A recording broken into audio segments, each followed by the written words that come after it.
we're ready to go with that.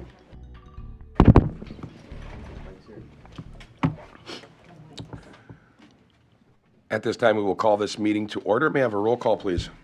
Trustee DeBoer? Here. Trustee Trutchell? Here. Trustee Pfeiffer? Here. President Vanderstill? Here. Trustee Walschlager? Here. Trustee Connor? Here. Trustee Hallquist? Here. If you'd all rise, please remove your caps. The Pledge of Allegiance will be led by Trustee Hallquist. I pledge allegiance to the flag of the United States of America and to the republic for which it stands, one nation, under God, indivisible, with liberty and justice for all. At this time, as is customary at these meetings, if anybody would like to speak in public comments, please feel free to step towards the podium to speak. Is there anyone on Zoom that wishes to speak in public comments?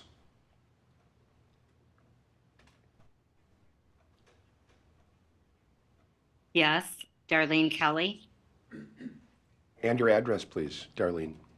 128 Hill Street, Hartland, Wisconsin, 53029. Thank you. The floor is yours. Thank you. I would like to pose some questions on the Quarry project.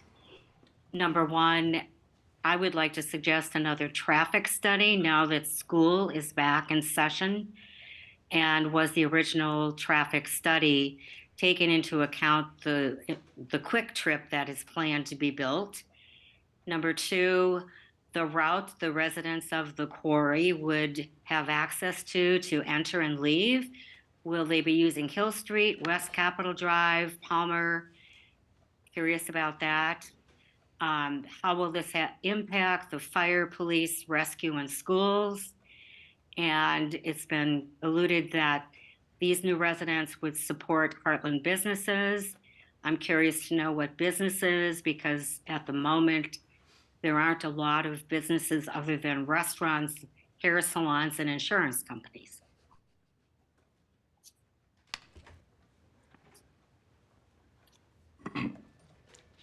The floor is still yours. Did you have any more? Basically, that would be my major concern is the traffic flow.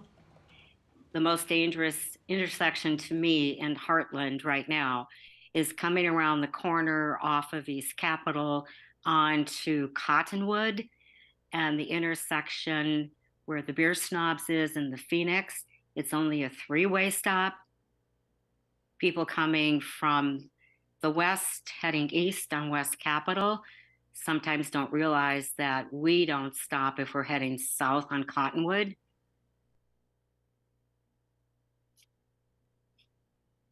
Okay. So for me, it's more the traffic flow of the new population and how does it really fit into the atmosphere of the village of Hartland as far as creating a village within a village. Right. Typically, we would not have a back and forth during public comments because that's your time to give public comments. There also is going to be a public hearing that is pertaining to this entire development later in this meeting. Okay. But I wanted to make the statement because I don't want you to feel that you're being pushed off. I or the village manager would be happy to sit down and answer those questions. I would not be able to do that right now. Some of this has actually already been done and addressed, and questions that came up. Some questions you posed have not come up, but could be addressed. But your questions have been heard and noted.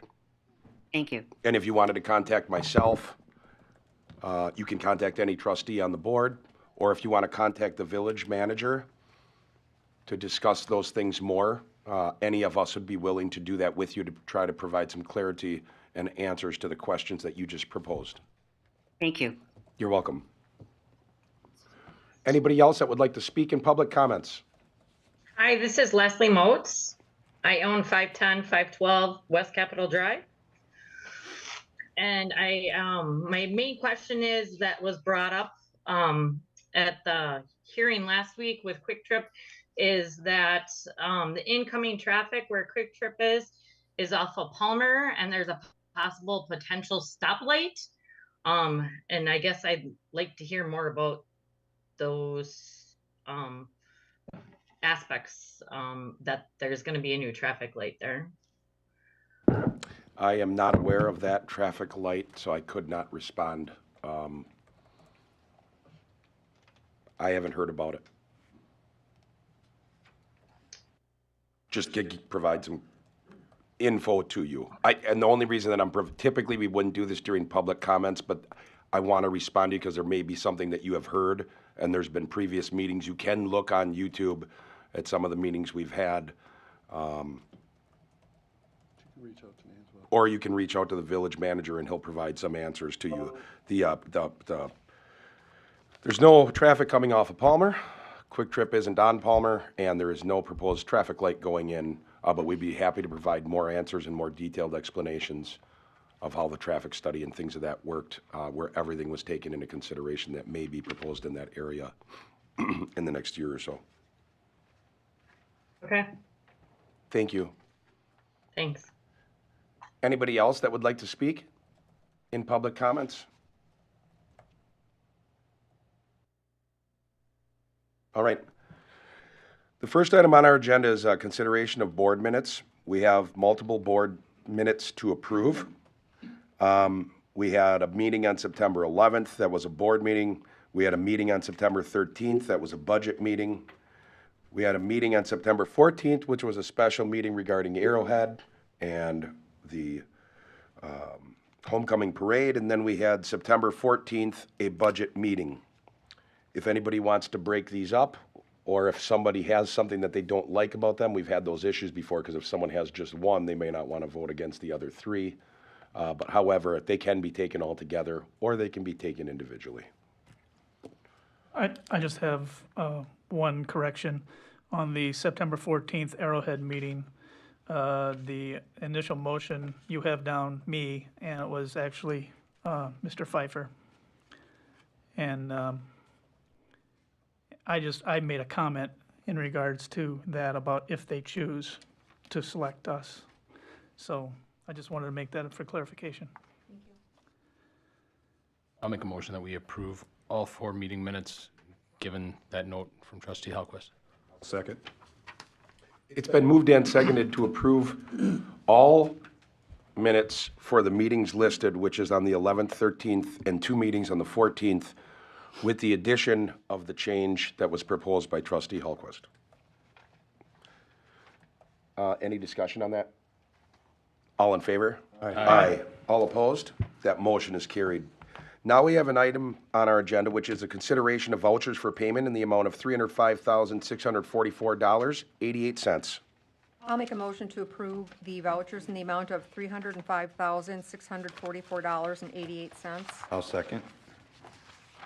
It's been moved and seconded to approve the vouchers in the amount of $305,644.88. Any discussion? All in favor? Aye. Aye. All opposed? That motion is carried. Now we move on to items related to licenses and permits. We have consideration of operators, bartenders licenses. We have a license for Emily Gill and a license for Julie Banachak Hansen. We also have one more, but I'm separating them out. So those two are in front of us with their recommendation. Oh, it's not even got a recommendation, but those two are in front of us that we're taking right now. I'll make a motion to approve those two. Second. It's been moved and seconded to approve the bartender's operator's license for Emily Gill and Julie Banachak Hansen. Any discussion? All in favor? Aye. Aye. All opposed? That motion is carried. Now we have an operator bartender's license permit for Eric Remick. I believe that our police chief is going to provide some information on that. Good evening. Chief Torin Misko going to give some background on the operator license application for Eric Remick, who also joins us here in person. Just a little background. We have some, I'll call updated guidance in the last several months from our village attorney regarding how we handle the criminal background checks on our operator license. As you'll see in the memo, under State Statute 125, there's verbiage that says no licensee or permit related to an alcohol beverage. may be issued under Chapter 125 to any person who has habitually been a law offender or has been convicted of a felony unless the person has been duly pardoned. I don't believe that's the case in Mr. Remick's criminal history. However, our updated guidance takes into account State Statute 111, which is referenced in the memo. Under that state statute, it says it does not allow the denial under 125.04 sub 5 sub B, which is what we typically operated under, to be automatic. Instead, it allows the individual to provide evidence of sufficient rehabilitation and fitness to perform the licensed activity. I also provided that state statute to all the trustees and highlighted the relevant sections. As you can see, there's a lot of statutory language embedded in that statute, which is primarily for employee discrimination, which includes licensees in this particular case. So a little background. With that knowledge, I'll give a little background on Mr. Remick. He submitted an operator license application on behalf of the American Legion Post. He did disclose in this application that he had a convicted felony regarding a third-degree arson burning without a permit, as how it was listed in 1983 out of Minnesota. And then in addition, he stated that he was convicted of driving under the influence, DUI, in 1999 to 2000 also out of Minnesota. When we completed our background investigation, it came up that there was several other convictions on Mr. Remick's record. We did confirm the arson third degree, which showed a guilty verdict in September of 1984. During that same time period, it looked like there was a charge of unauthorized use of motor vehicle, which was dismissed. Fast forward 2 years to 1986, I see a conviction for unauthorized use of motor vehicle, which was charged as a felony, and again, that's out of Minnesota. There was a burglary out of 1989, which was a convicted. There was a check forgery, make or alter a check, out of December of 1992 for a felony conviction. And then there was those DUI charges. In Minnesota, they call them driving while impaired, DWIs. He had 2 of those. Both misdemeanors. One was in 2001, and the other one was in 2002. And then it looks like in addition to that, there was also an arrest for DWI, in this case, for alcohol DWI out of Missouri. The court or the criminal record isn't very detailed, and that's from 2008. So we reached out to the Lanigan Police Department in Missouri. They no longer exist, so there's no record of that incident. So it doesn't clearly say that that's a conviction or just an arrest and nothing else happened. It's hard to determine what happened there. However, on September 5th, I made phone contact with Mr. Remick, made him aware of the state statute under 125 and that the concerns with the felony convictions. Also informed him that he has the opportunity to provide evidence of rehabilitation and the fitness to perform the licensed activity to the village board. Mr. Remick stated at that time he'd like to talk about these things to the village board for consideration. We talked through some of his criminal history and the discrepancy of what I observed on the application from what was actually convicted on the criminal history investigation. Some of this, Mr. Remick wasn't absolutely 100%. He thought maybe he was pardoned at first, and I said, well, you definitely have paperwork, but he's been through other background investigations for other organizations, is what he advised me, and none of those issues presented any problems for those particular organizations in the past. So it wouldn't be an actual pardon. I said, if you did have a pardon, definitely bring that paperwork, and we're in a whole different situation here. Asked about the felony conviction of arson 3rd degree. He said that was regarding a grass burn that he did without a permit. It got a little out of control. He was able to get it under control, but a neighbor had complained. The DNR got involved, and the next thing he knew, the police were there. And that's where that particular incident turned into a felony conviction. I also informed him of those other felonies that I did not see on the application. Asked about the unauthorized use of motor vehicle that got chalked up to a misunderstanding with a girlfriend. I asked him about a felony conviction for burglary. He said that should have just been an unlawful entry because he went into a person's house that he did concrete work for after they failed to pay him for the work provided. Also asked about the check forgery, and he actually said he was not aware of that felony conviction. So I had no further information. When I had that phone conversation, I had not observed that Missouri conviction or that Missouri potential arrest, that we weren't able to figure out what exactly happened due to lack of paperwork. I wasn't aware of that at that time. So the board does have some options. Obviously, we allow Mr. Remick, as he has expressed interest in doing, to provide this information to the village board under statute 111. After you hear his testimony, you can take those things into consideration as to how you feel his ability to provide the license activity is at this date and time. Obviously, some of those convictions are fairly dated. We're talking 1980s and 1990s for the felony convictions, and then for the OWI arrests and convictions, early 2000s. But state statute 111 in the highlighted statute that I provided to the board under page 3, it talks about the board allowing the individual to show evidence of that rehabilitation and fitness to engage in a licensed activity. If you further go down that statute, it goes into subsection 2 towards the bottom of page 3, and it actually lists alphabetically some of those considerations that individual, Mr. Remick in this case, can provide to the board for consideration. I'll quickly go through some of those. Evidence of the nature and seriousness of any offense which he or she was convicted.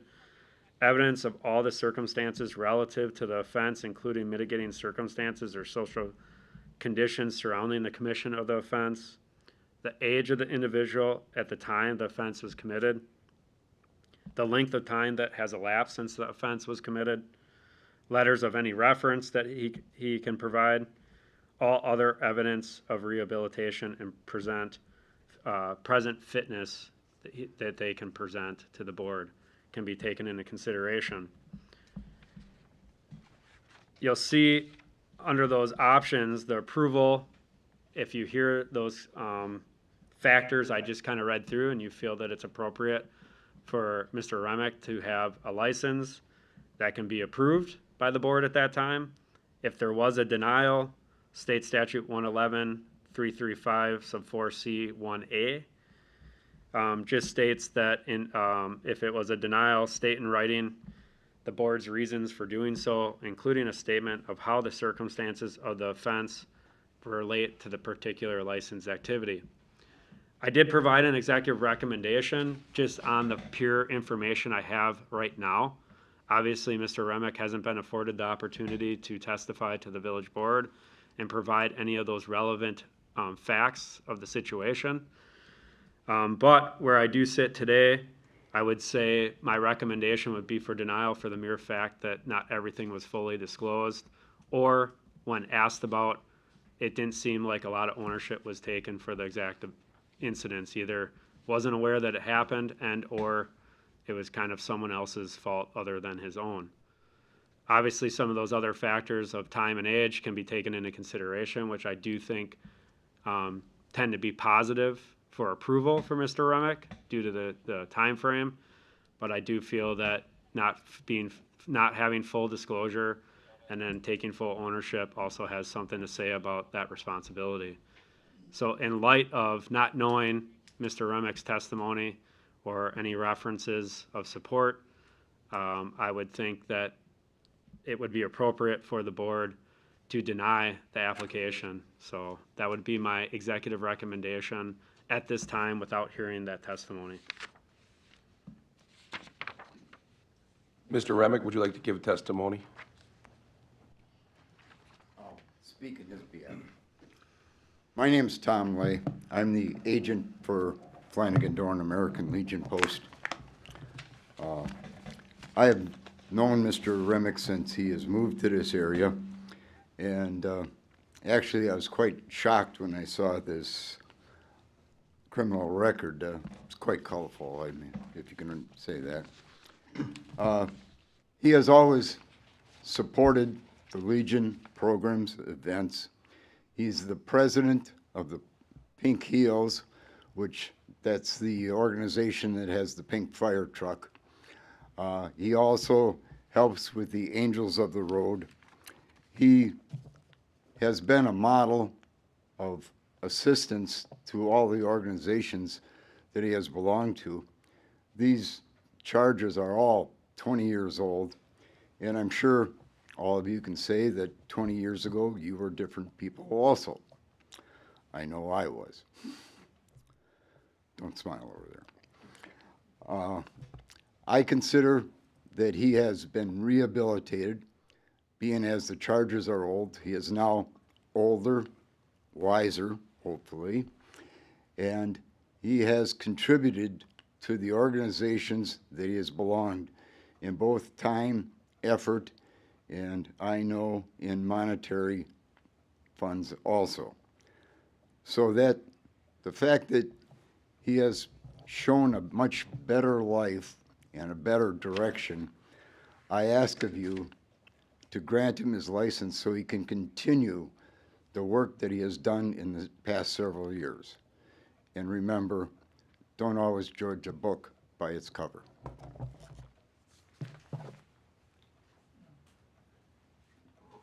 Mr. Remick, you don't want to say anything? Can you please step to the microphone? The reason I'm so blatantly asking you is that the police chief said that he's making a recommendation. With, No, I understand with the that, exception yeah. of that he hasn't heard your testimony yet, and I'm saying this is your time to give that testimony to explain to this board. Oh, no, if I could go back in time and change all that, I would. But that's not gonna happen. So I have moved on. I've worked on military bases. I've had my clearance with TSA to have a hazmat endorsement. I worked for the city of Phoenix in water production, where I chlorinated wells and reservoirs. And I've learned, you know, I can't change my past, but I can move on and I can still do things. And I do take responsibility. Them were all me. Granted that there were some things where people had owed me money and didn't pay, I shouldn't have done what I did.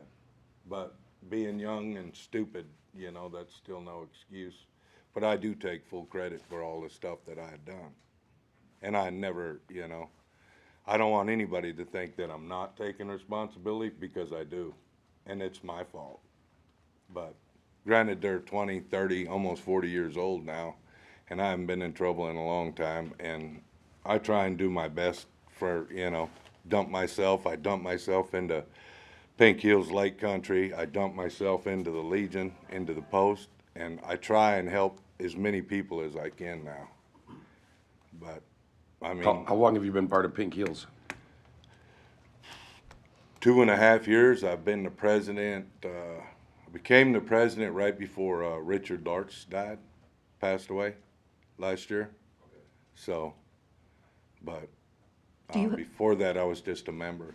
Do you have any rehabilitation or fitness documentation for us?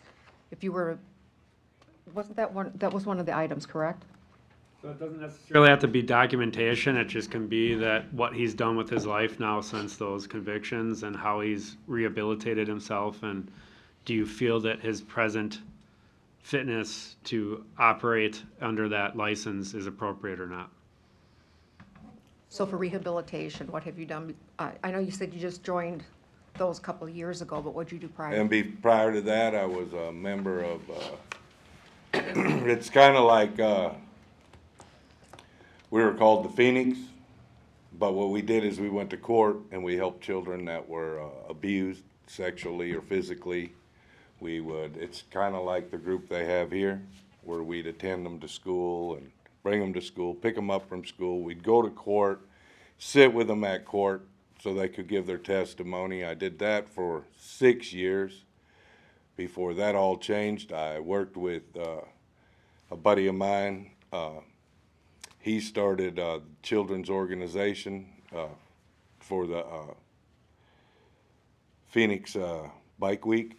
So he does all the charity for Bike Week for children. He takes care of all that. I helped him do that for another, I think, 3 or 4 years.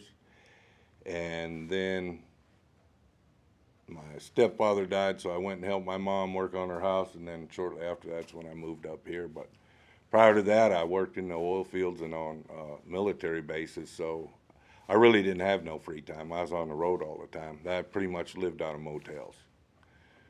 You know, we go home maybe a week every 2 months, and that was it. But Sir, is you have an active CDL, is that correct? yes, sir. Okay. That's all I want.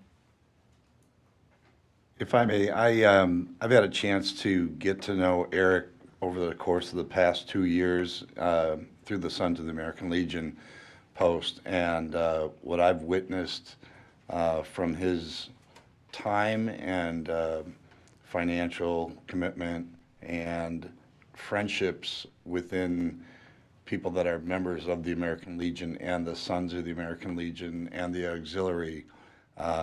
What I see is somebody who cares about people, and to me that is a rehabilitation message at its finest.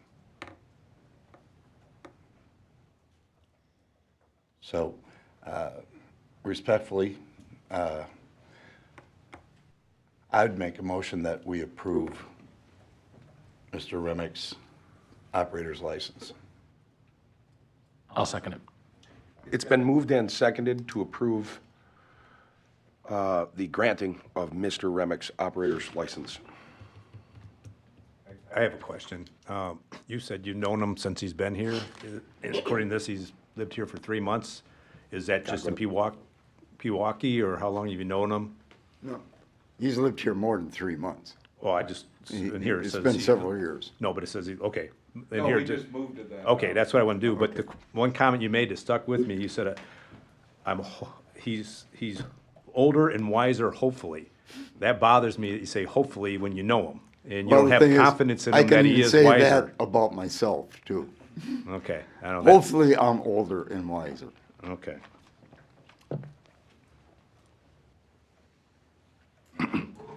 Mr. Remick, one thing I would like from you, if you could, and I don't know if the board needs it, but I do, but if you could step back to the podium just for a second and, because first of all, I'll let you know that it was the police chief himself that worked on finding out that opened this up to even saying where it would be an automatic denial for being a felony, but it was the police chief that went and looked into it and said, hey, we're finding out that based on certain things that have changed, opinions and things with the law, it's not an automatic anymore. So he did that, but is there something that I would like to hear from you. I know that he said that most of what the chief was saying is that just not saying, here's all the things that I have been, whether they're misdemeanors or felonies, but you missed a few. Could you tell us, along with the chief, and just give us, and you can take your time, but let us know, truth, why did those things get missed?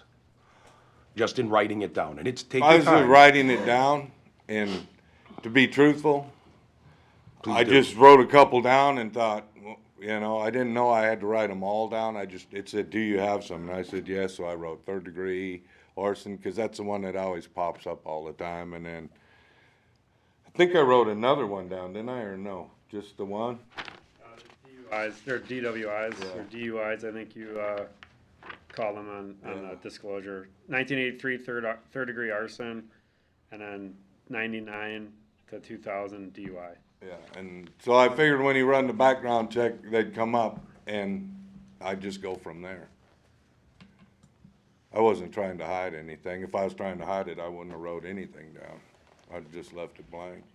And I will say, our phone conversation, Mr. Remick was completely cordial like he is here tonight and cooperative, and then didn't try arguing that any of those things happened other than he didn't seem to remember the check forgery in 1992. All the rest he admitted to and gave the reasons that I listed in the memo. Thank you, sir.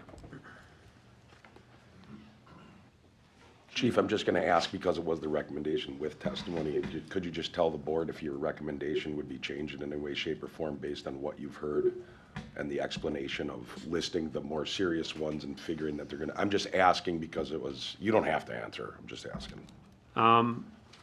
Well, I am disappointed that everything wasn't fully disclosed, just because in my world, that's how the form should be completed. I also understand if that's something that he glossed over and didn't think it was a big deal. Like I said, on the phone, and he's saying he's taking ownership and responsibility, and he's not arguing that that there was a reason he was convicted other than his own issues for getting involved in those incidents, which is better to hear than, oh, it's because of my girlfriend or it's because of this guy that didn't pay me. There's still something underlying that's the problem, and that's where it caused me concern to say, one, I didn't see the disclosure. Two, I didn't feel like there was ownership of those issues, which in that position, we're looking for him to have responsibility to make sure that people are being responsible at that establishment when alcohol is involved. And we want to cut off problems before they get worse. I will say with the amount of time that's passed, I think that's a listed factor in the statute. The age at the time of conviction is a listed factor within the statute. I'd have a hard time telling you any of the exact convictions other than the 2 DUIs, which are both over 20 years old, which we would typically not deny others for that don't have felony convictions with that amount of time in between, aren't directly related. A relatable offense to his ability to perform the licensed activity.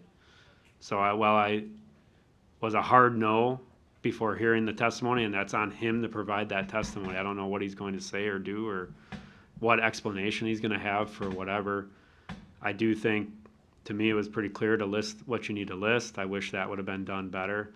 But I do think with the amount of time, I can understand if the board would approve this particular license. Thank you, Chief. Do we have any other discussion? A vote of yes is to approve the license, or the bartender's operator's license being granted. A vote of no is to deny the license being granted.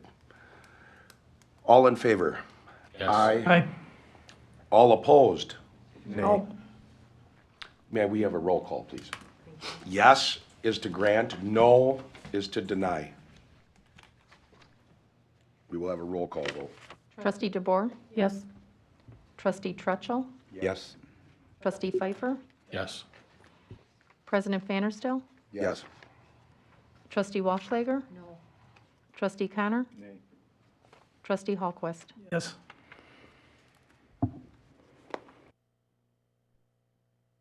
That passes 5-2. Thank you, sir, for coming in. The clerk will take care of everything else with you when it comes to the issuance of that. The next item on the agenda is items referred from the September 18th, 2023 Plan Commission meeting. We got Village Board review and consideration of an extraterritorial certified survey map for the mid-city property N55W29505 County Highway K, Hartland, Wisconsin 53029. Even though it is not in the village of Hartland, that's the mailing address. But so we do have extraterritorial review, which is anything within a mile and a half of our borders that may possibly someday be annexed into the village. This is one that actually we're looking at that possibly may someday be annexed into the village. Fingers crossed. I don't see Mr. Reutemann here, but this was moved through the Plan Commission unanimously. All it is creating one lot. He will be expanding, making a larger facility in the back of his lot. The building inspector and staff have no concerns with this. Again, if it ever came in, this doesn't do anything to alter that possibility. He's just making one lot and doing an addition in the back. So it was unanimous through Plan Commission. Ryan, can I clarify that this gentleman does own both lots? He Is that does. correct? Correct. Okay. I'll make a motion to approve the Extraterritorial Certified Survey Map for Mid-City Property N55 W29505 County Highway K in Hartland. Second. It's been moved and seconded to approve the Extraterritorial Certified Survey Map for Mid-City Property at N55 W29505 County Highway K. Any discussion? All in favor? Aye. Aye. All opposed? That motion is carried. Now we have other items for consideration. We have consideration of a request to order 2 new squad cars as part of the 2024 Police Department budget. Chief, I'm sure you'll go here, but I'm guessing that this request, as discussed, at getting this going as opposed to waiting till next year, is to get that clock ticking. That is accurate. I provided a memo with some of the information. I just noticed on my memo, I typed in the wrong year, but that should be 2020. It should have been the date I typed the memo, which was September of 2023. So I apologize. Just for where is the error? On the date. Top right. Oh, yeah. It's a Wow. couple years old. Been waiting on these ones for a while. So this is actually a copy and paste from a memo I did from the last time we ordered squad cars. I just forgot the date part there. So I do apologize for that. Where some of the differences lie from the copy and paste that I just referenced, and as I presented at the September 13th budget meeting, is now that we're stuck with consumer platform squad vehicles, it gets more and more difficult for police pursuit-rated vehicles to be purchased by municipalities. Our 2 big companies are Ford and Chevrolet. Ford Explorer is the basic police pursuit vehicle package on the utility side for Ford, Tahoe for Chevy. Both brands do have issues with supply chain and getting those vehicles to their customers. For the Ford, as I presented, they do a state bid, so everyone in the state can purchase the vehicles under the agreed upon pricing, which we went over at the budget meeting. They're $46,816 per squad car. What we wanted to do is get those ordered because our rep for our state bid pricing said, if you want to ensure to get these vehicles, Ford's only running production through June of next year. And the sooner you get your stuff in, the more better chance you're going to have to actually get your order. Chevy, being told, is even worse than the Ford. So it's not like just switching to a different brand or model or make will help us out any. But with that said, the recommendation was to get the vehicle ordered before October 1st to have a good chance of getting what you want on that order, a 2024 squad at the 2024 locked-in pricing. Otherwise, they would be a model year older or newer, I'm sorry, and then I'm sure with that, increased pricing and delay of delivery, of course. So this is a little different than what we've typically done.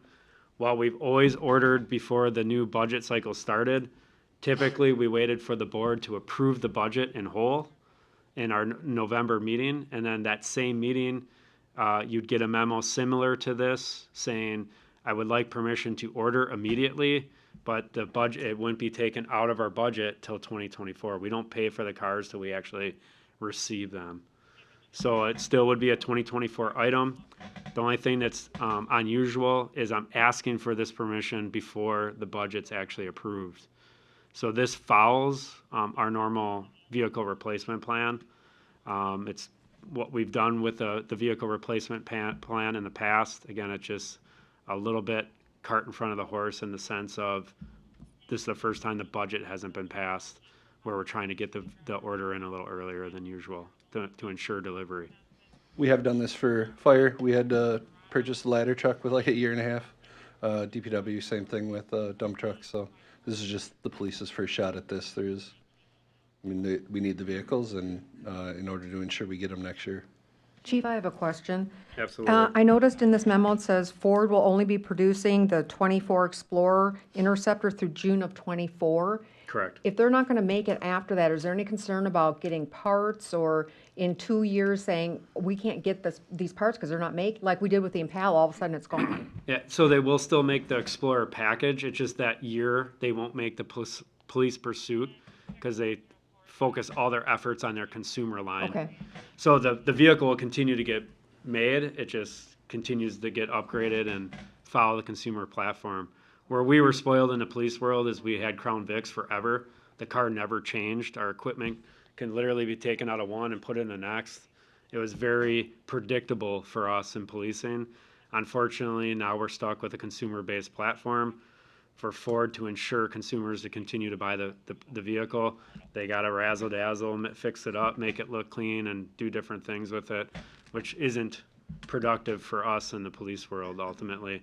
So Explorers, the police package Explorers will continue to be made for years to come. Okay. Just that model year will stop. They're only doing a short-term run. Okay, I get it, okay. They distribute just the police vehicles that they make. If you got your order in early enough, you're one of the lucky ones that got a new squad car. If not, hopefully you make it till the new ones come out. And as you can imagine, we put high miles on these cars. They run 24/7. They have a lot of extra electronics placed within. They do get beat up is the nature of the work with them. Chief, I can't remember, will we have the same problem in '24 for new models in '25? More than likely, I always stay in contact with our Ford rep. My hope is the supply chain issue gets better, but I haven't really seen any of that happening as of yet. So what I'm thinking is, Ryan, maybe there's a way that during our budget process, we can, for at least the trucks and the squads, to maybe have a '25 budget for those vehicles only, that we can approve them, so he has the ability to go ahead and order those. I think given the lead time situation that we're faced with, it would make sense to approve this at this time. I'd like to make a motion that we approve the ability to make the 2 police replacement vehicle purchase happen. Second. Been moved and seconded to buy the cars, or buy the squads. Again, just for clarification, I do want to note, it's every 4 years that we get squad cars. We've improved that. But this is a timeline thing, just like, well, I think every single one of our departments are dealing with it. Fire, police, DPW, it's the world we live in now. I mean, we'll weather it. We did with those last cars, right? I mean, we ran into some problems because we couldn't even get them on the line. They had to make some changes, but I mean, we weathered the storm. We were fine. I still think we're doing good. I mean, I'm just looking for some clarity there. I think we're gonna be okay.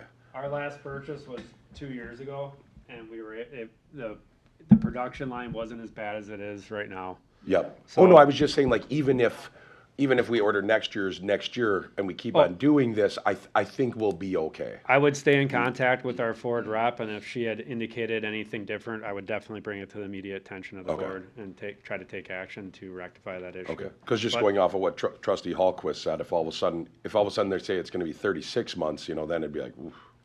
What I would predict is probably something similar to what we're doing now. My hope is we can go back to approving the budget, making the order in November, and making it work for the next calendar year. Worst case scenario, it would be something similar to this. Okay. It's been moved into, any other discussion? All in favor? Aye. Aye. All opposed? That motion is carried.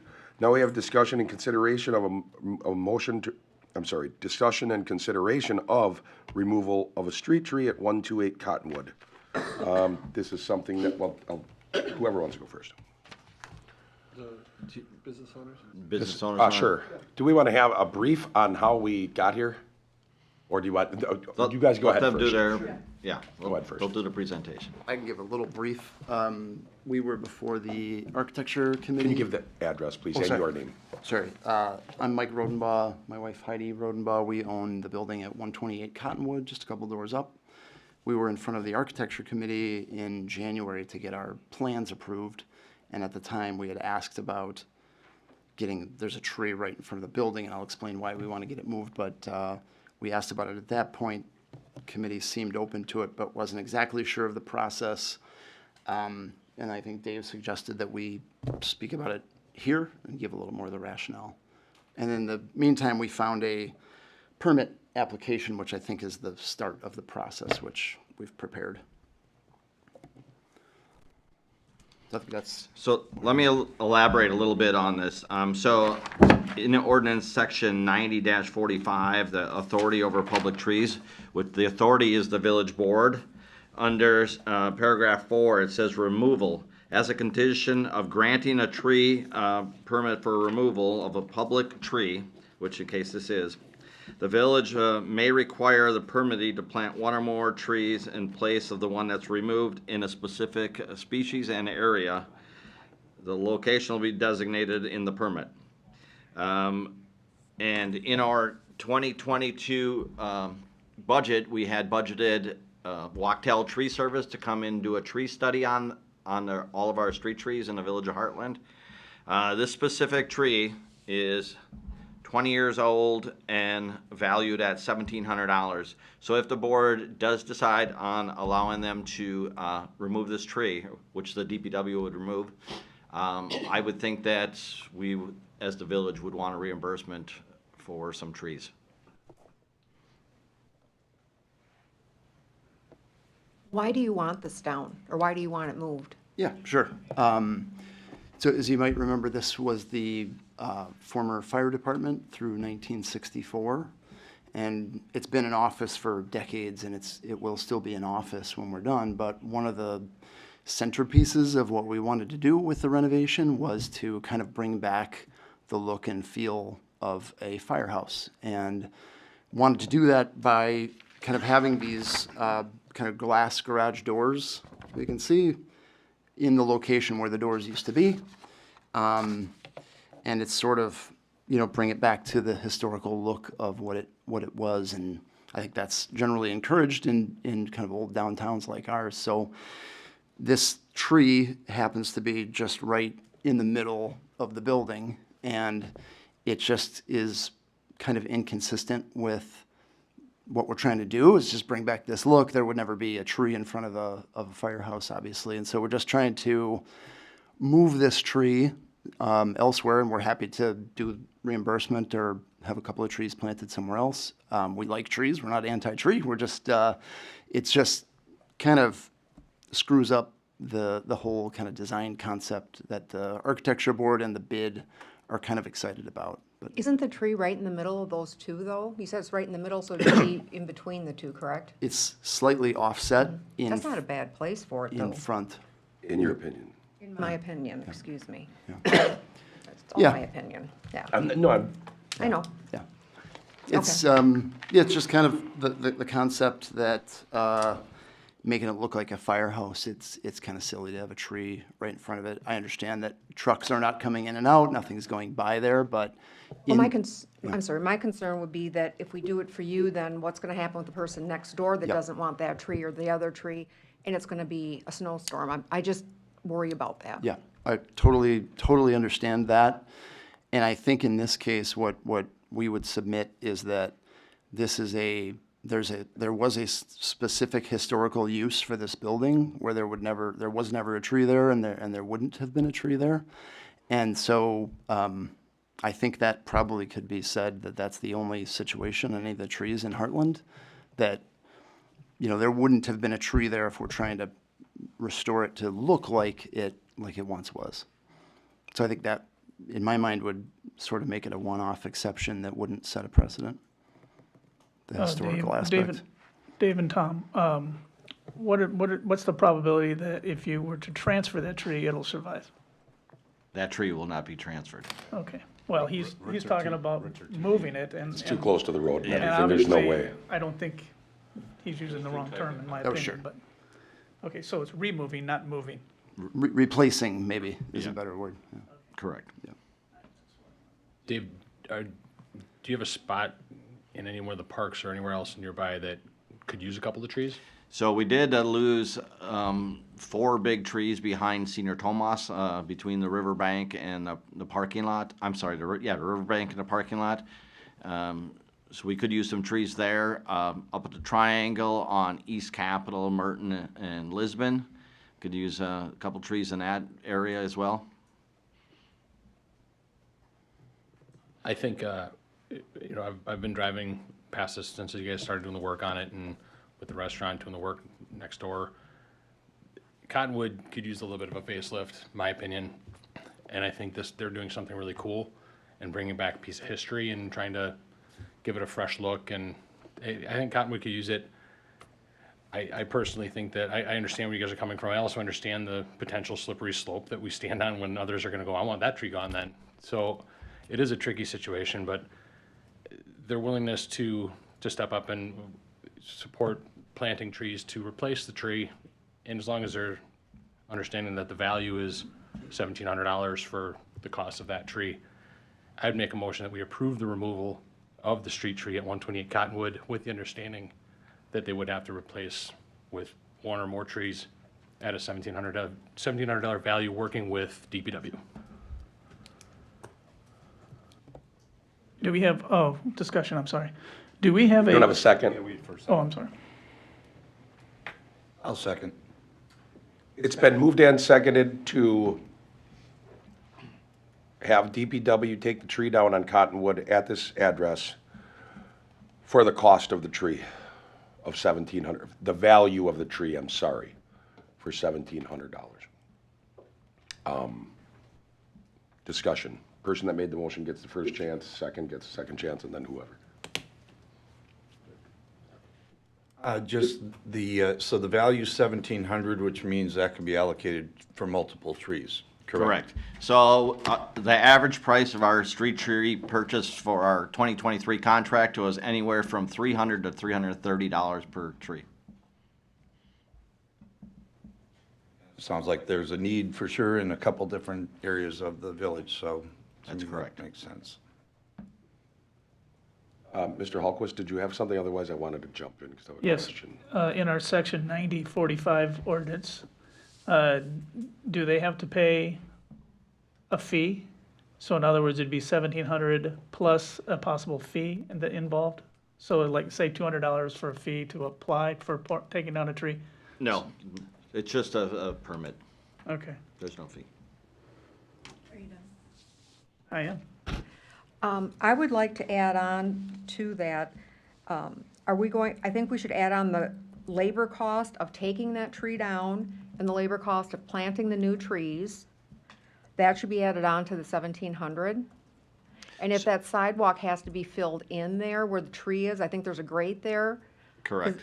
that's not cheap. I mean, that takes time of our DPW workers or whoever's going to do it away from other things. So taking down that tree will take the DPW a half hour, 2 guys a half hour to take it down, and our wood chipper can take 18-inch in diameter, and that thing's only about 1 foot in diameter, so I'm not so concerned about that, but you are correct, that grate will have to come out, and we'll have to re-pour a slab of concrete, so that'll be a couple $100. And planting. So the installation of the new trees, that is the installation price. The tree and installation is between $300 and $330 a piece. One thing that I want to add, well, are you making that amendment right now? I can't, can I? Sure. I mean, I didn't I'm know I hoping could, you no, I don't. want, oh, you You don't can want. always make an amendment. Anyone can always say. Well, I would like that can make a amendment motion on to there. I amend would the like to motion. have that cost added on to the 1,700. Then you just have to ask them. Oh. No, she can amend it. She can make a motion to say she accepts that motion and is adding on that amendment as added language if she wanted to. Okay, I am accepting that motion, but would like to add on that the cost of the labor of taking that tree down, planting the other trees, and also fixing the sidewalk so that it is like the rest of the sidewalk, or a nice slab there where the grate used to be, is added on to the 1,700.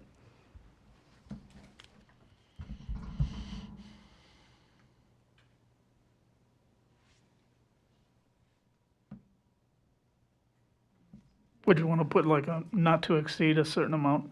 Or I mean, is that like another $1,000 or $500, or what do you think that would be?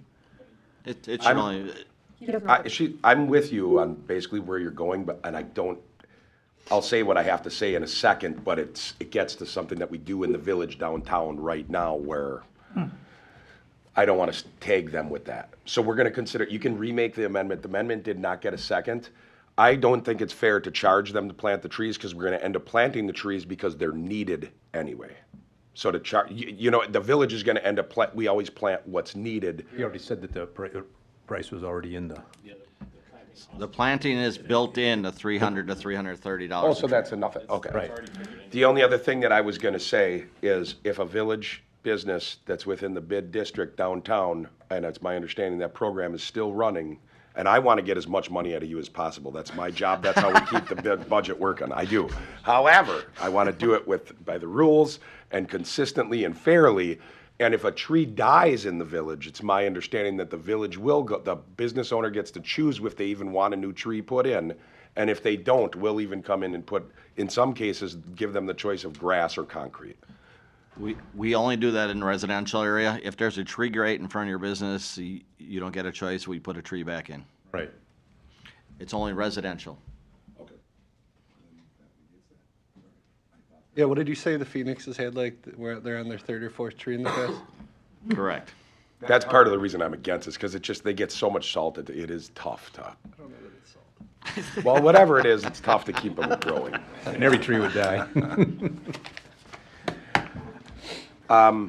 So, to the point about the not to exceed amount, I mean, should we look at doing It something sounds like the like cost is included in the for the 1,700, concrete? so we were, For the concrete. oh. Well, Fine, whatever. I mean, if it's $1,700 tree value and we said another $300 for the cement work, do you think, Mr. Felkner, that would cover the cost if we said a $2,000, I would say it will not exceed $2,200. $2,200?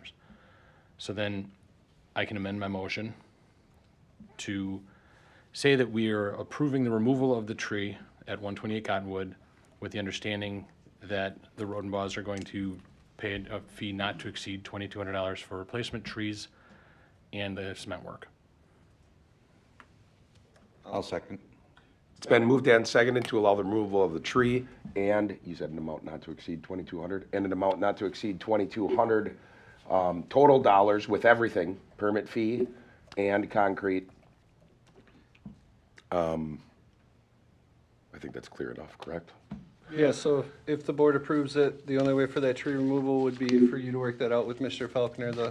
That would probably be 5 trees, we'd probably get 5 trees elsewhere. 2 you guys cutting it down, I assume that's starting tomorrow, later this week. When are you guys looking to get it done? I actually was gonna say something different or suggest to Mr. Faulkner that if he could find out, it's not a rush. I don't think this is this a major rush? At first it was, but they trimmed it for us so that Okay. the guys could get up and work on it, so Okay. it's not a rush.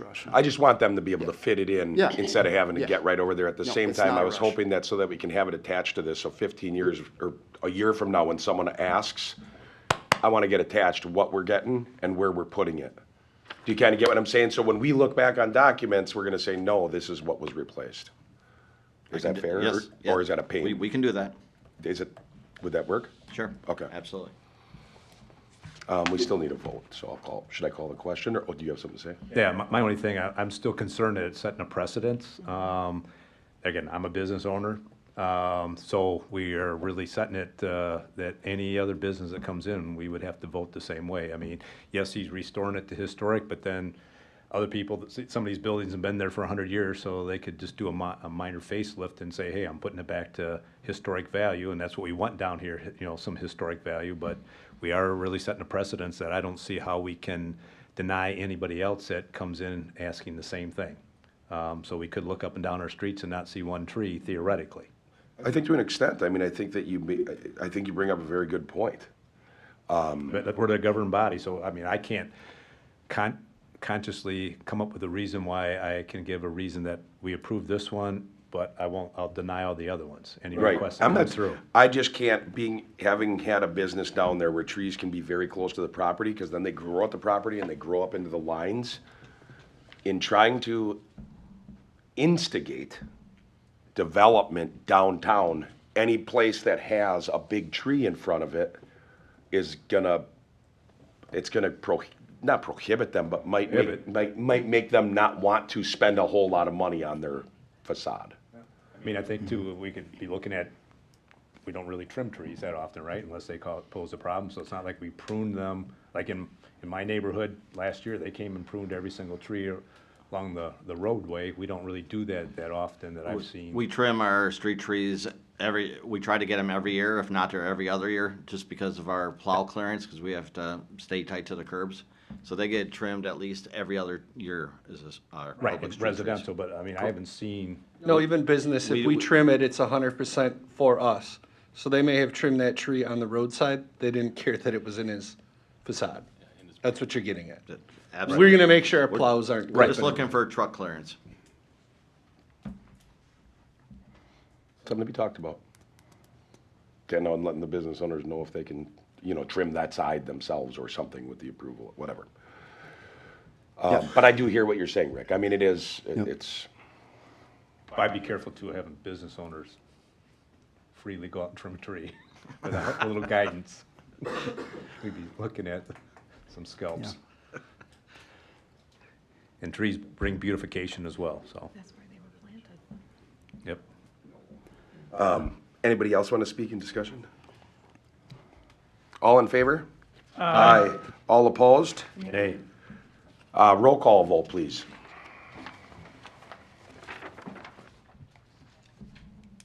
DeBoer? Yes. Trutchell? Yes. Pfeiffer? Yes. Vanderstel? Yes. Walschlager? No. Connor? No. Hallquist? Yes. Passes 5-2. Thank you. Okay, now we have, just to clarify on that motion that I had asked for it, if possible, can you let us know where the new trees will go and what the quantity is and what those trees are? Absolutely. Before that's taken, and then we'll get that paperwork together. Hopefully, we'll be able to make sure that that's all together somehow in our system. What we could do is also tuck it in the personal file of the 128 Cottonwood. Oh, that works. Okay, perfect. Now we have a village board second reading of the Hartland Quarry, a proposed PUD development project whose approval and rezoning is being sought by Three Leaf Partners LLC on property tax keys HAV 0730981, HAV 0730985, HAV 0730986, and HAV 0730987 at 700 and 701 West Capitol Drive. The village board will review to consider a public hearing on this. So, at this time, what I'm going to do, we have a public hearing to hear comments on the request for the petition of rezoning of 45.419 acres to RM1 with PUD overlay and certified survey map proposed planned unit development agreement and proposed land use amendment.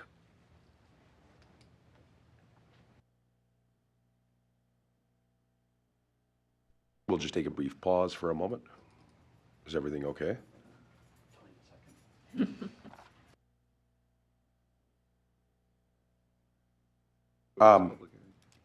So at this time, I'm going to open the floor for a public hearing. Anybody that would like to speak can go towards the podium at this time and speak. The public hearing is open.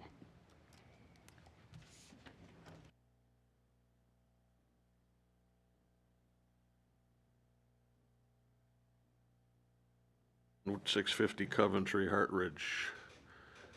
Just a few questions. I noticed the Quick Trip project's approved. Is that correct, or? This is a public hearing for this. There wouldn't be back and forth at this, correct? This is our attorney I'm looking at, I'm asking. This is for the public to address the board. We will give you those answers. This is not, we wouldn't be able to give those answers to you right now during the public hearing. So my question is, I guess with regard to the apartment project, that's going to be 100% rental, or is there going to be townhomes to purchase in there? There will be townhomes to purchase in there. That's pending. And between Quick Trip and that development, we're looking at more stop lights, more stop signs, ingress, egress. Is it going to happen on 83 for Quick Trip? Is it not? because that's gonna create a bottleneck that'll take 12 minutes to get across to Pick and Save. So We would be happy to go over this stuff with you, because this has all been laid out in the newspaper and in the documents that Well, we that's provided where I in the got my village. information, but it was kind of spotty. We so- would definitely be willing to go over this with you. If you want, before the end of the meeting, I can give you my number, or you can call the village to talk with the village manager, or my number is So online. this is a public comment forum, you said, right? This is a public hearing where the public has the right and the board isn't supposed to talk back, so that you have the chance to say to us whatever you want. It's part of state law, so that you can say whatever you would like to us. Well, and that's kind of what I'm doing, but if we don't have specifics, then I guess we'll have to meet one-on-one. I have specifics. This is not the proper forum for me to be talking back and forth with you. This is for a public hearing for this board to sit and listen to the public address us, not go back and forth. Understood, thank you. You're welcome. Thank you. Anybody else that would like to speak in public comment?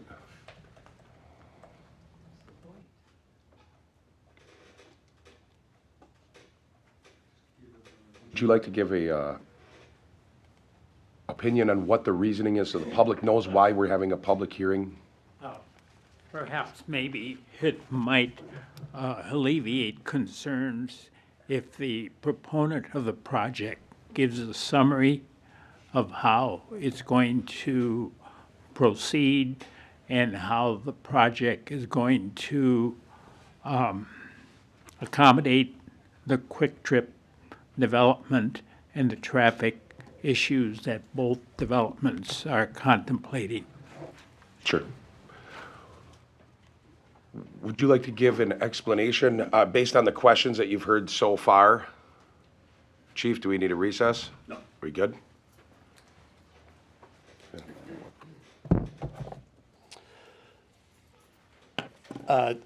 John, excuse me, John Ford with Relief Partners. Yeah, obviously, we hear the questions, obviously all valid questions, all of which I would suggest we have discussed and have answers for, and I'm happy to get into as much detail as the board would like me to here this evening. Obviously the quarry site is a site that a number of developers have looked at to develop over the years, as you all know, a very challenging site, to say the least. I look at it, and we have been collaboratively working with not only your village attorney, but your village staff over the last, since later part of 2022. So over the last approximately 10 months on this project in particular, meeting regularly, going through a lot of the details, not only from a development standpoint, but with our greater team, our architect JLA, who's here this evening, as well as our other environmental, geotechnical, and civil engineers who are all on the virtual as well, if there's any specific questions as far as where the project is at.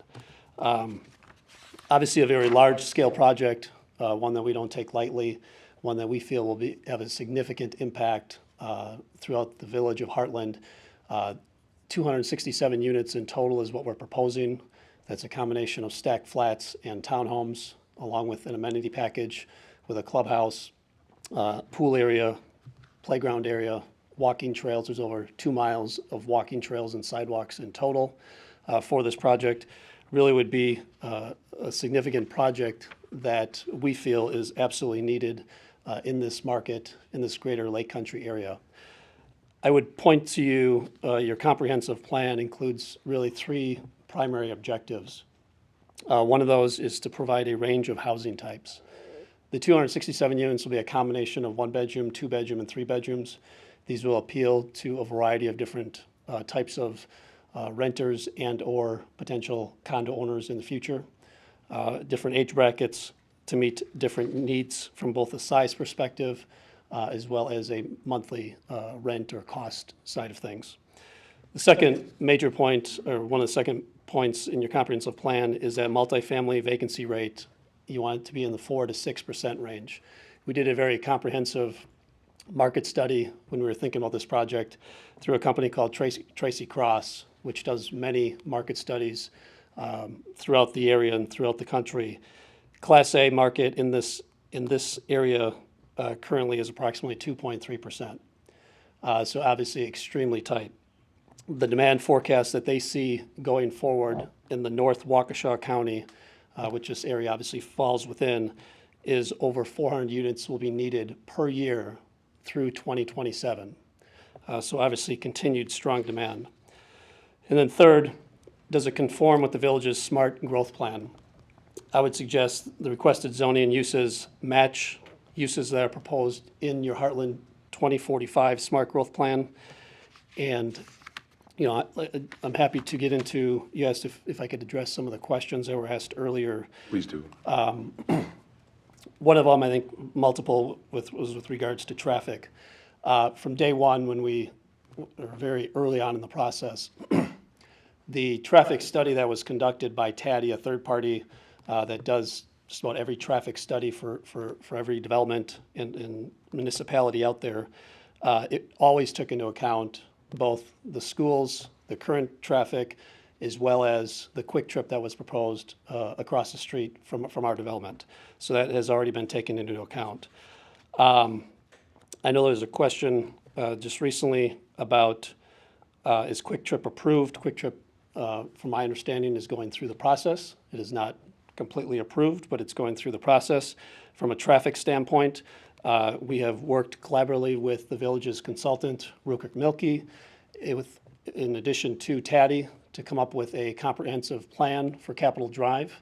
They have agreed to, Quick Trip has agreed to install a left turn lane coming westbound into their southern driveway, or southern entrance. Our main entrance to the quarry development will be directly across from Vedelson to line that up. That will be controlled through a stop sign. There are no traffic signals, additional traffic signals that are proposed by any means at Palmer at this point, because I know I heard that was mentioned. Business support, I think this is absolutely an economic driver in the future for the village of Hartland. We're talking about approximately a $90 million project. We'll have significant, obviously, construction jobs as we build it out. But then this 267 units has 480 bedrooms. So we estimate there'd be about 400 to 500 residents calling the quarry home upon stabilization of the project. I think the last question that I heard is police and rescue. How is that going to be affected? Obviously, I'm not going to speak for the village of Hartland directly, but I will say that we have been working with all the village staff throughout the process and to assure that all of those questions are answered appropriately. So with that, I'll turn it back, and certainly if there's any additional questions, I'm happy to answer those.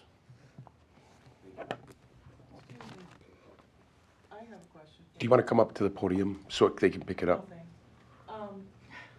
We got it. You got it. You have to come to the podium, otherwise we're going to conduct the business.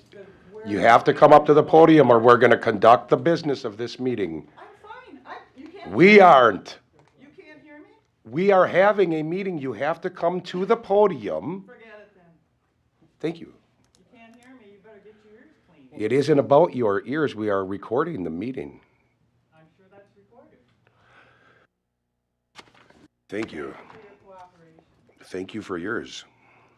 Now, the public hearing is still open. Anybody that would like to speak, if you could step towards the podium, please do so. Do we have anybody on Zoom that wants to speak? I asked. Like to speak at the podium to the board? Anybody else?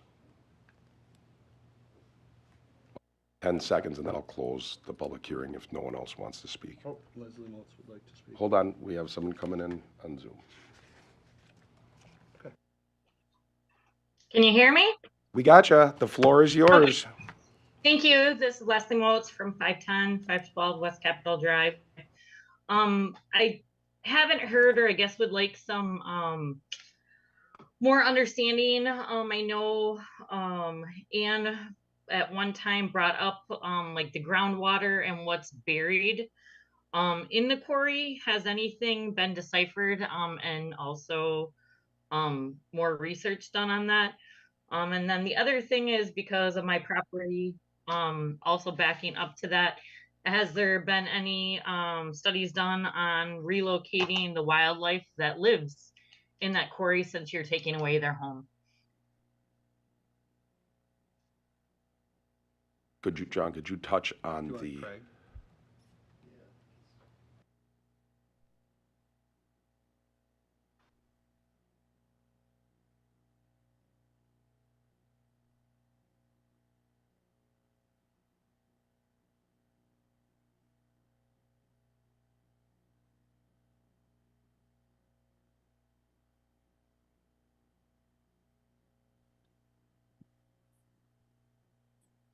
Craig Downsley with Payne and Dolan. John, you want me to respond to that?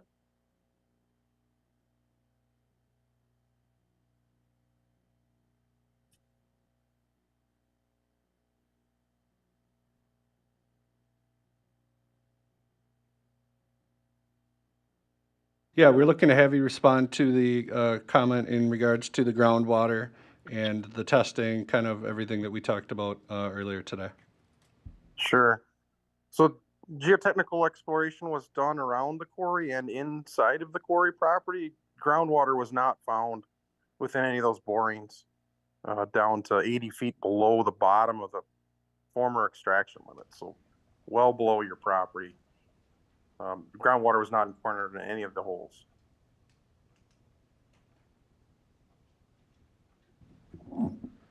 Based off of that too, we had discussion today with any of the dirt that is dug, if there is anything environmentally found, it will be tested, it will be remedied should there be issues, but so far we've had nothing, no concerns. so, to elaborate, just for the person that's asking the question, can he just elaborate to let her know that since they found no groundwater, that means that there's no contaminants that are gonna be running into their groundwater? I think that's what her question is their water gonna stay safe? Sure, yeah, there's no groundwater to transport anything that may have been in that quarry, but there's also not finding anything in the quarry other than an underground storage tank area that is right near the existing building that'll be removed. And even that is showing significant improvement from when it was initially discovered 20 years ago.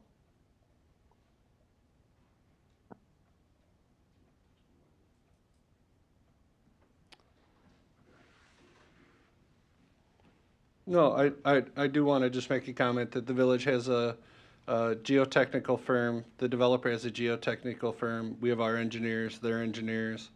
So we are working hand in hand with the development team on all of this because we do have those same concerns as citizens. We want to make sure that everything is safe, that the slopes are stable, that there is no groundwater, there is no possible contaminants in the ground. So if this development gets approved as the work goes forward, we will have our staff out with their staff to ensure that this is done correctly and done so that it's a safe living environment.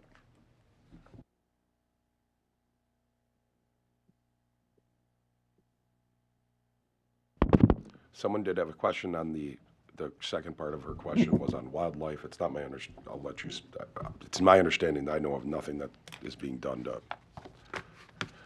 Yeah, we have not done anything specific in regards to relocating wildlife from the site as of right now. There was another question about how construction vehicles will arrive at the site. Obviously, I think we talked about that with staff. We would, just like anything else, we have truck routes. We would want that to go down Highway 16 and onto Highway 83. We would not want that going down West Capitol. Correct. Yeah, which as a developer, that's pretty standard every community we work in. Before we start a project, our general contractor, between ourselves and your staff, come up with that appropriate route.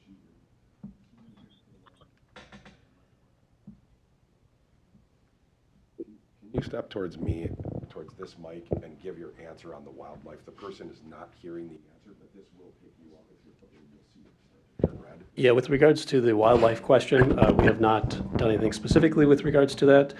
Throughout our testing, we've seen minimal wildlife throughout the quarry site, but at this point, we don't have a formal relocation plan for the wildlife.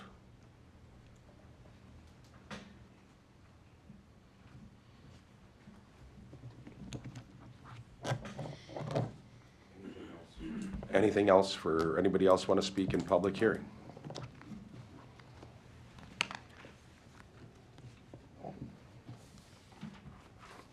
10 more seconds and we'll close the public hearing, if no one else would like to speak.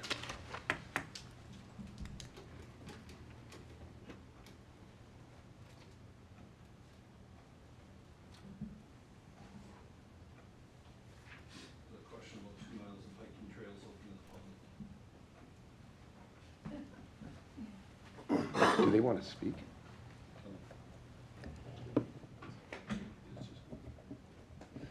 So I understand there's a question about the trails and sidewalks, the 2 miles. Yeah, that's in total for the entire site. There's approximately 2 miles of sidewalks and pathways or trails. And I think the additional question was, are they open to the public? Obviously, the entire site, both from a development and utility, is a private site, but absolutely the public is welcome to utilize those sidewalks and trails. Obviously, we'll post some rules with regards to that, kind of your standard. But yes, there's not going to be a gate at the front, so to speak, to keep everybody out.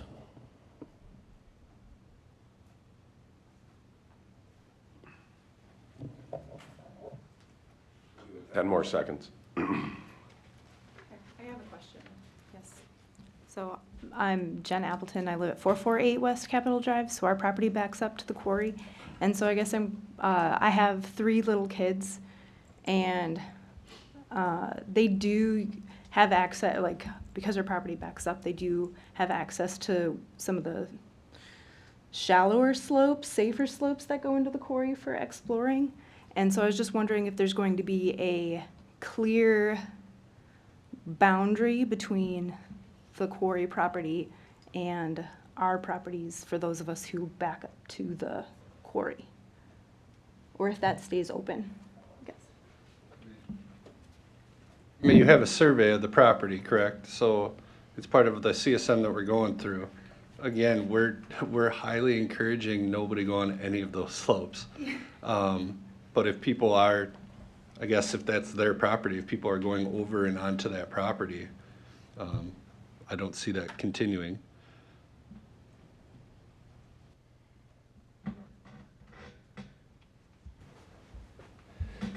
And, you know, Craig Donzie, who's with Payne and Dolan, can speak a little bit from a civil standpoint, but when you think about the slopes, we are not coming in and clearing the slopes. The slopes, for the most part, as you see them today, will remain.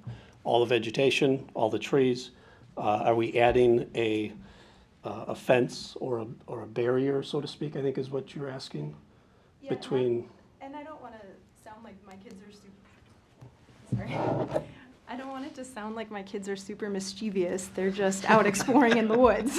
But with access to, like right now, there's nothing really for them down there. So they just go around looking at trees, and they just go on their little adventures. But now there will be hiking trails down there, and that's like the back entrance to the walking trails.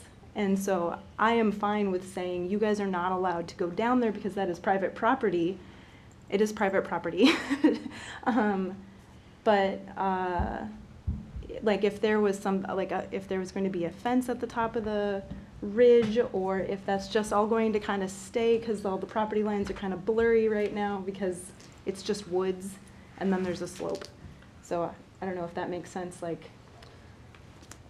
Yeah, as Ryan said, we will not encourage anyone, as I'm sure the village has had the stance today, to play on those slopes. They're not a playground by any means. The substantial vegetation and trees will remain.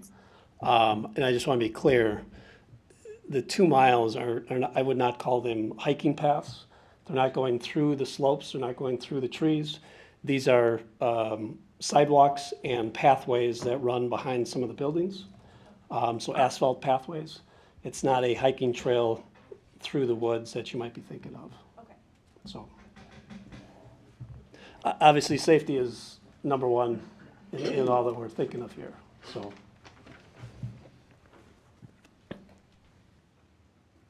Yep.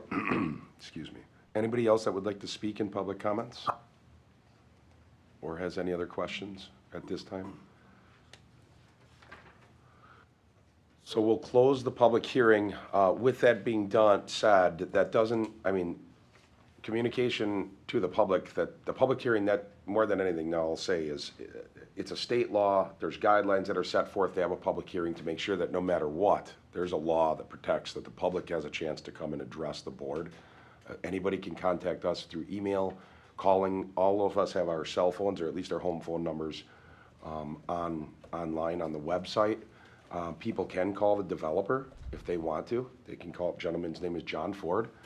People can call the village manager. This is not a closed process. People absolutely can call. So if you have questions that pop up that all of a sudden you're thinking of something, or you want clarification, or want to know something that's going on, like we said with the wildlife, there's not any capture and do anything with that. Usually when the heavy machinery starts coming in, the wildlife kind of goes in its direction.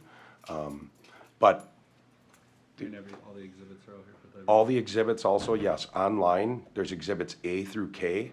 It is a lot of reading. It's like 900 pages, but there's the traffic survey, there's environmental, landscape design, lighting design, civil design, and stormwater management plan. Everything is on there and is out for the public, and that's on the, if you go to the Village of Hartland website, click government, click agendas, meetings and agendas. Once that pops up for today's date, you'll go over to the meeting and click on the packet, and underneath the packet, it will say e-packet. When you click on it, you will see all of those exhibits. So that is there, just so everybody knows. If you have any trouble getting to that, please call the village. They will guide you through in getting it to you, or getting you to it. Close it. Yes, we did. Did you catch it? We did close the public hearing. So in my understanding in the other items. Yes, so the next two items is just the reading. You'll do the reading of B, the reading of C, D, E, F, and those will all come forward to the October 9th meeting. At that point, it would be the third reading looking for approval, but you would. So this is the second reading, so I'll go through those now. So we have B, which is proposed preliminary site and building plans for 10 multifamily apartments, 240 units, and 3 townhomes, 27 units total.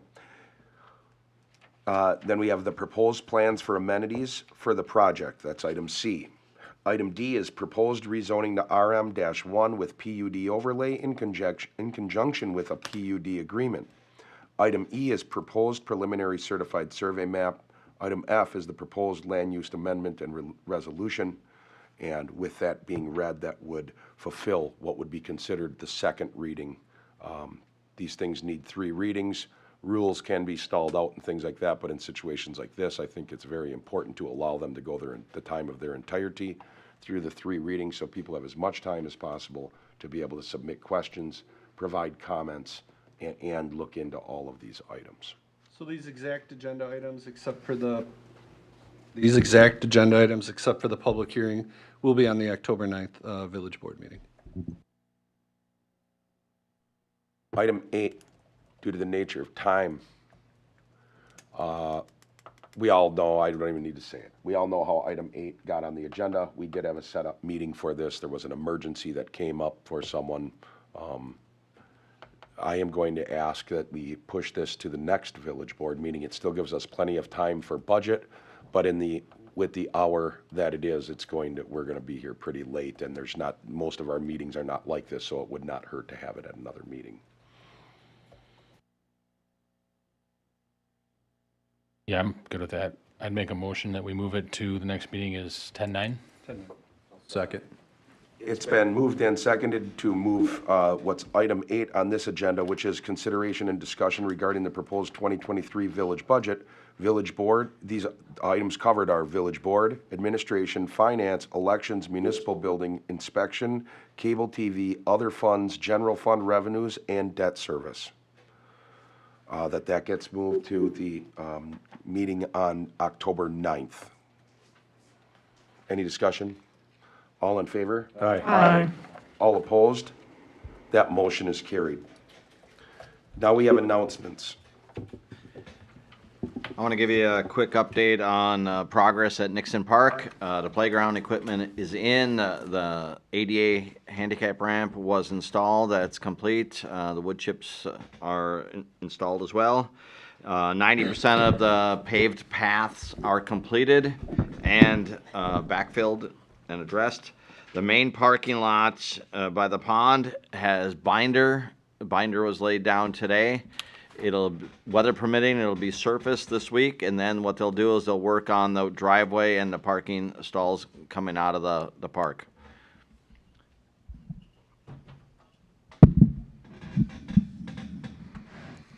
All right, tonight, if you heard a few minutes ago, we had Flight for Life training, and Flight for Life came in then, and we do a walk around. We do this every 2 years, just in case there's changes for how they want landing zones set up and that, so they give us that training. And then the bird comes in, and we get to tour the bird and see where not to touch and where not to go and all kinds of stuff like that. So that's what that was. Came in today, Julie said we needed 6 calls to match last month's numbers, and we got those 6 calls today.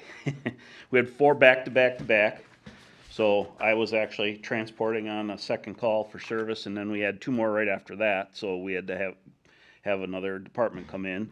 But we're at the numbers we have, and we still have a few more days left in this month. So Friday is the homecoming parade for Arrowhead, which we will be participating in with vehicles to block access, and then also whatever we have left to put in the parade. And it's also Lake Country Lutheran's homecoming.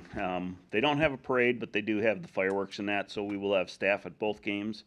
Fire truck up at Lake Country Lutheran, and then just the 2 ambulances. So we'll be busy for that.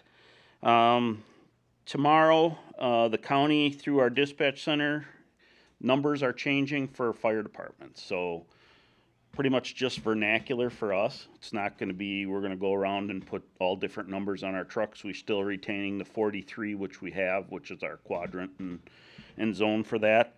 But they're changing the way we call in and talk to dispatch. So instead of saying Hartland 4371, which is the big truck, we would say it would be truck 43 now when we're calling in to dispatch. So same thing goes for the ambulances and that. Just kind of plain and simple. A lot of guys are complaining they didn't know what piece of equipment was coming from different departments, and then there were a couple of departments kind of west of here that kind of ran out of numbers, so they didn't have any more numbers to use. So that's what kind of pushed us all through, and that'll be starting at noon tomorrow. So we've got a couple of people in. We're going to have to shut down all our computers. Everything will get renumbered, then we turn them back on and have to reset everything. So we'll be busy with that for a few hours. Can I ask a question? Sure. So when they're calling in, they'd say like truck 43, or they'll say amble 43, So or they'll it'll say be- ladder 43, just so Right. that they'll indicate equipment and then the department it's coming from. Correct, yes. Yeah, so the ambos, because we have 2 of them, so the first one will be Med 43, because it always has a medic on it. Second one, if it's only BLS, then it'll be Ambulance 43, or if it does have a medic on it, it'll be Medic 143, so they throw a 1 in front. So a lot of our officers, now all their numbers have changed, so instead of me being 4301, I'll be Chief 43, and then kind of that vernacular is what they'll be using, so. And that's about it. Thanks, Chief. You bet. Couple quick things. St. Charles is, we removed all the temporary no parking signs from that neighborhood, those residential streets. Their parking lot is complete, so our hope was that more vehicles were utilizing that parking lot, which they were unable to do throughout the construction project. The church isn't expected to be fully open, the new church, till after the first of the year. We monitored it the last 2 weeks and really saw no issues. So we're pretty hopeful that getting rid of those weathered temporary no parking signs that have been out for a long, long time, we're hopeful that we could keep that out of the neighborhood and that the traffic flows appropriately. But we'll continue to monitor. Detective Jules going to be sworn in at the next board meeting on October 9th as our next lieutenant, and he'll be assigned to our 3rd shift patrol as the supervisor on 3rd shift. And then with that, we have police officer applications that remain open. We're going to do our first review of applications at the end of this week on September 29th. And then while we're doing that, we're also recruiting for our part-time administrative assistant. That's noon to 4:30, Monday through Friday. And we will review those. That application process actually closes on October 3rd. We'll review those applications at that time. So if you know any good people, both for the full-time police officer and part-time administrative assistant, please direct them to our website and have them apply. And then finally, Chief Jambert's touched on this, but the Arrowhead Homecoming Parade will be this Friday. PD, DPW, and fire will be out there to close the route. We are going to close at 4:15, and it will be the road will be closed till approximately between 5 and 5:30. That route starts downtown on East Cap and Church, goes through downtown to the west to north. We're going to go north on north all the way up to Arrowhead South Drive and then into Arrowhead campus. So there will be a small road closure during that Friday evening traffic. That's all I got. Thank you, Chief. Trustee Hallquist. Trustee Connor. I'm good. Trustee Walshleiger. Our clerk. Nothing?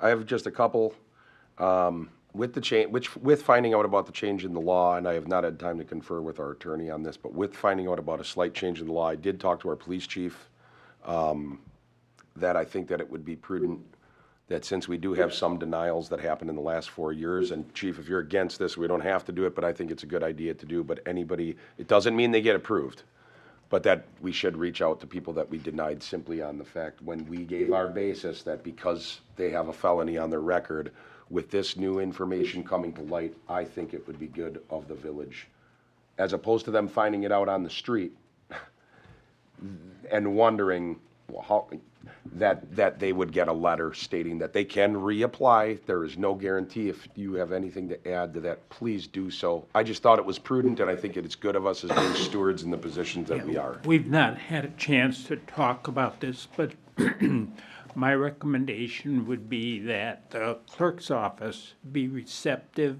to accepting any new applications from those individuals who have previously been denied, rather than canvassing and contacting anyone who, for whatever reason, may have been denied. I think that's the more orderly way to do it. And I think, like tonight, you can have a hearing and give people full latitude, as you have, to present whatever evidence or supportive testimony that they wish. Thank you. And I would say anecdotally, without all the data sitting in front of me, but through my memory over the years, all but maybe one did have direct relation. The felony charge was a direct relatable offense to a liquor law or drug violation. And that is one thing I didn't point out during the hearing, is under that statute 111, the statute language I provided, the very end of that statute provides some actual automatic disqualifiers, and those are under state statute 961 convictions, and most of those are, they're all drug-related convictions. The other, thank you, both of you. The other announcement that I have is that fire study is rolling. It's basically, well, the like doing the activity part is done, and it's being put together, and that'll be coming forward in the next few weeks. Don't know the exact date, but just keeping you guys updated.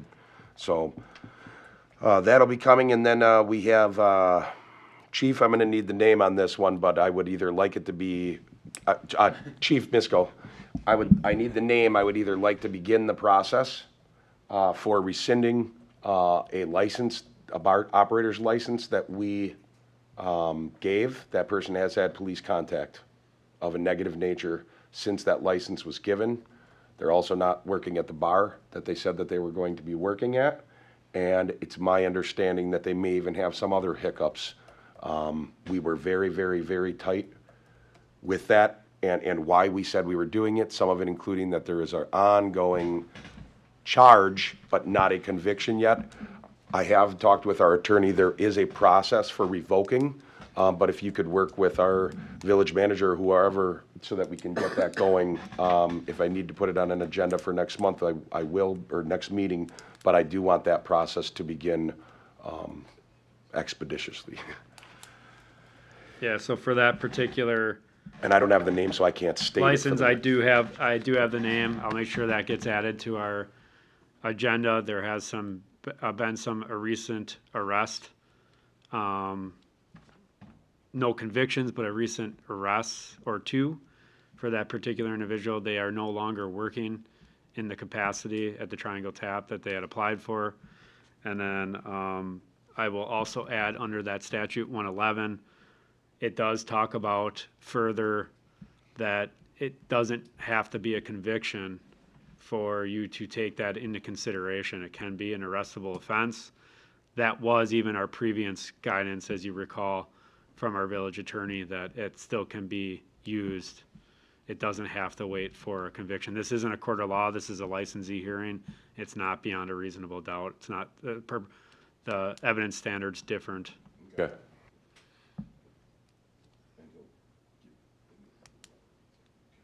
That's all I have for announcements. All good.